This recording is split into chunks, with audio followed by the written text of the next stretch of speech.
Hey, good morning, good afternoon, good evening, depending on where and when you are listening to this.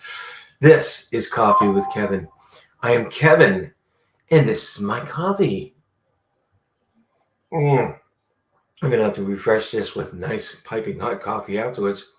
Today, give thanks with a grateful heart. Give thanks with a grateful heart. That is so wonderful. I've been just did a podcast yesterday, and we were talking a little bit about gratitude, and talking about how gratitude and love are the two most powerful, most meaningful feelings that we can feel. And it's funny because, you know, gratitude is an interesting thing. Sometimes we're in these parts of our life, these periods or seasons in our life where everything's going wrong. And it's hard to find anything to be grateful for. Yet, when we do find something to be grateful for, things start going a little better and a little better, and we get more things to be grateful for. I love the idea of gratitude. Is that the more gratitude we have, the more we'll have things to have gratitude for. Or the more grateful we are, the more we'll have things to be grateful for. It's just a wonderful, wonderful concept. And it's true. It's absolutely true. I'm all about gratitude. Okay, this day on, I'm going to bring this day forward so I can take a look at it. Now, 1877, it's a little while ago, a few years ago, Wimbledon tournament begins. On July 9th, this day in 1877, the All England Croquet and Tennis Club begins its first lawn tennis tournament at Wimbledon. So the very first tournament happened at Wimbledon almost 150 some odd years ago. So that's interesting. U.S. took San Francisco from Mexico in 1846. It's like, okay, we want San Francisco. It's ours now. We're going to build a bridge. That was in 1846. Blowing in the Wind. You remember that song? Or maybe all of you aren't old enough, but Bob Dylan created this song and sang it, Blowing in the Wind, in 1962. That's when it was recorded. And another thing that I found that I thought was rather interesting and maybe a little horrible, but in 1928 in Canada, there was a spiteful son who kills 4 people in a rage. One of them being his mother, another brother, and then two workers. And the thing about this, and the thing about why this is so interesting, and this is 1928, is that, they suspected the son, someone stole a rifle from the farm next door. So that first set the police to say, okay, it's got to be someone close, maybe the family. And the son actually had a problem with his mother for the longest time. So they brought him in and they interrogated him. They just couldn't crack him. And then they brought in this guy from Europe who had been all over Europe solving problems. And he did this by reading people's mindful intentions of whatever it was. And so they brought him in. Basically, he was a psychic. So after talking to this kid, he drew a picture of the farm, the landscape, and he drew right where the rifle was, under some bushes. And so they went there and they found the rifle. Once they found the rifle, that son confessed to the whole thing. It's like, wow. 1928, they had police were using a psychic. Can you believe that? Well, the psychic stayed in Canada, worked with the Aborigines, but as far as people can tell, he's never had another documented case where he actually solved another crime. But it was really cool. The crime itself wasn't cool, of course, but it was really interesting. So I thought I brought that here. Um, let's see. President Zachary Taylor dies unexpectedly in 1850. I don't even remember President Zachary Taylor.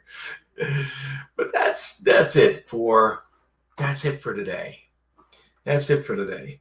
So, how have things been going in your life? In my life, they've been going pretty interesting. I've got company from the north that's staying with us, and we're having a lot of fun bringing them around, doing different things.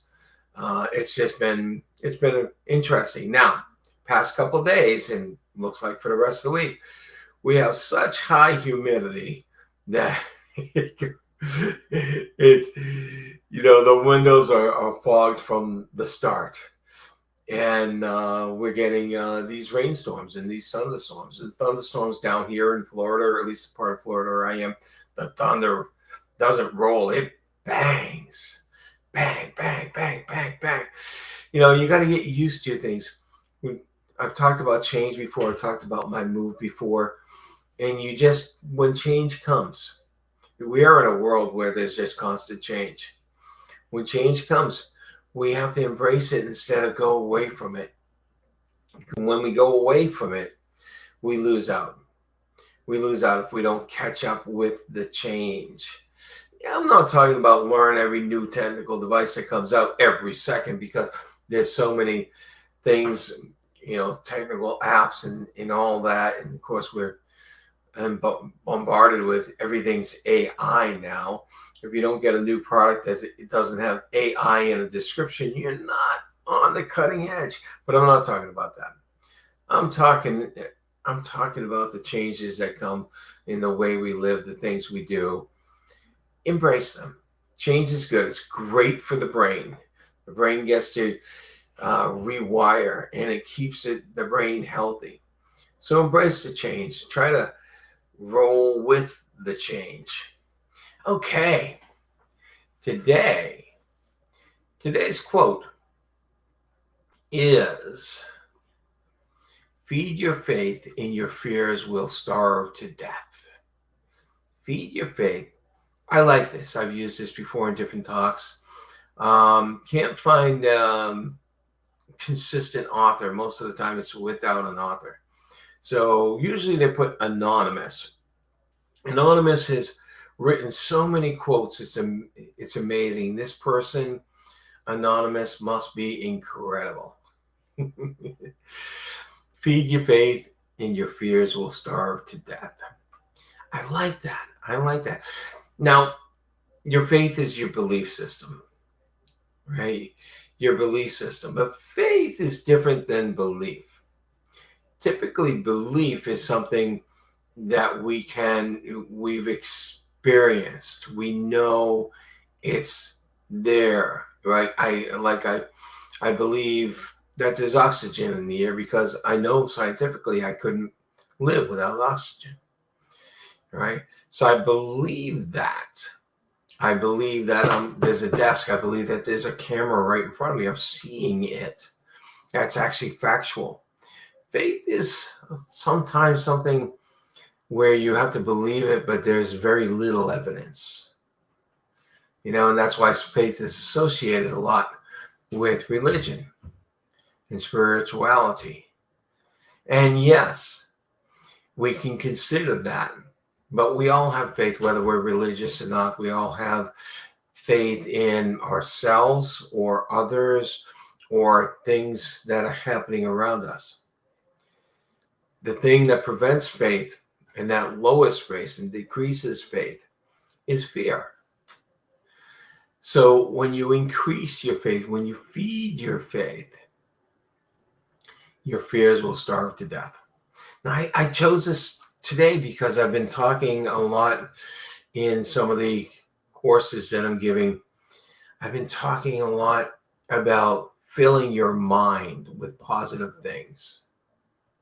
Filling your mind with positive things. And this has a lot to do with faith, because the opposite of faith, is disbelief, of course, or belief in the opposite of what you really want.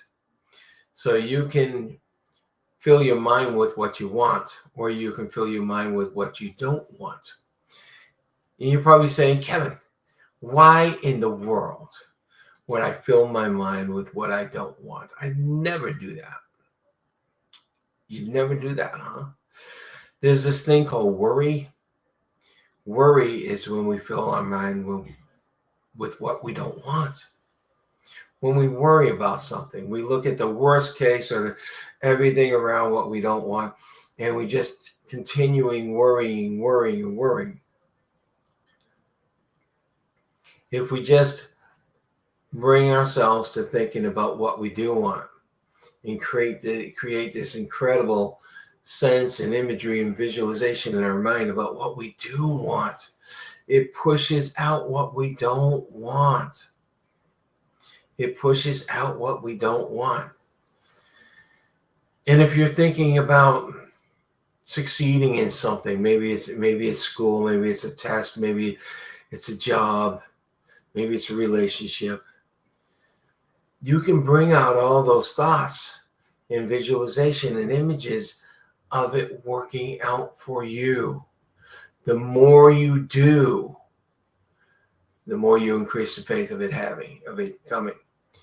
However, if you just let yourself worry, which is the fear, let yourself worry and just fill your head with all the things you don't want to happen, that's going to take over.